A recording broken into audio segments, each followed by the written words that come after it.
Dans un pays imaginaire, des jeunes gens, tous orphelins, sont détenus dans un internat qui ressemble à une prison. Cet hiver-là, une lettre mystérieuse leur révèle qu'ils sont les enfants d'une génération d'hommes et de femmes éliminés, une quinzaine d'années plus tôt, par la faction totalitaire qui a pris le pouvoir. 4 d'entre eux, 2 garçons et 2 filles, vont s'évader et reprendre le combat perdu par leurs parents. Mais il leur faut déjà échapper aux terribles hommes-chiens, lancés à leur poursuite dans les montagnes glaciales. 2 jours durant, Mills, Pasteur et leurs chiens progressèrent à marche forcée. Ils coururent même dès que le terrain le permettait.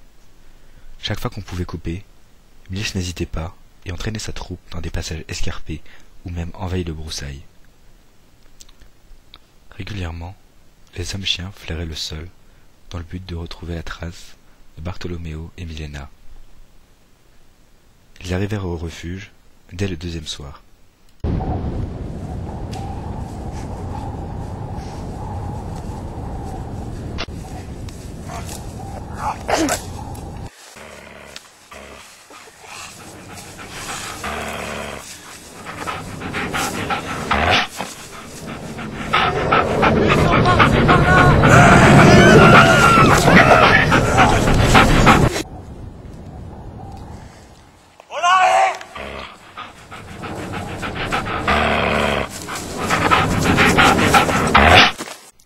Pendant ce temps-là, Milos et Hélène les suivaient discrètement.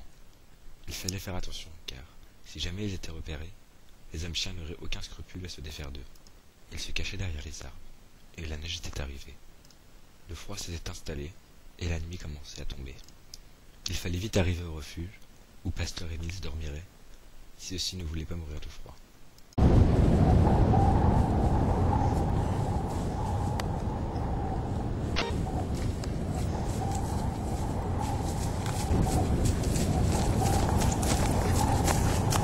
Reste là, je m'en occupe. Sois prudent, Milos. Pastor tira la porte sur lui et fit un pas en avant dans la neige. Puis il marcha un peu le long du mur et s'arrêta pour uriner. Il prit tout son temps. Accroupi au bord du toit, prêt à bondir, Milos sut qu'il n'y arriverait pas. Planter la lame de son couteau dans le dos de cet homme, immobile là, à 2 mètres de lui, était au-dessus de ses forces. Il eut la chance que Pastor vienne se placer juste en dessous de lui. Milos avait hésité longuement, mais sut qu'il ne pourrait attendre plus. La neige, qui se déroba sous ses pieds, décida pour lui. Il commença à glisser sans pouvoir se retenir à rien. Il n'avait plus le choix. Il rassembla toute son énergie et se propulsa dans le vide. Le combat était rude, mais Milos était un lutteur confirmé et avait donc l'avantage. Grâce à une prise au cou, il parvint à empêcher son adversaire de respirer. Combien de temps cela allait-il durer? Il n'en avait aucune idée. Pastor réussit à se saisir du couteau et le planta dans la jambe de Milos. Mais cela ne changea en rien l'issue du combat.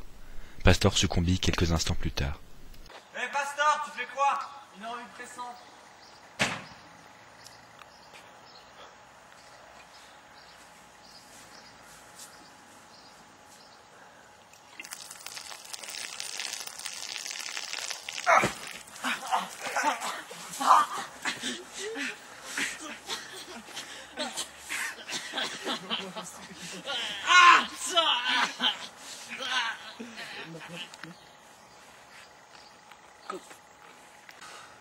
Bon, maintenant, faut que je parte.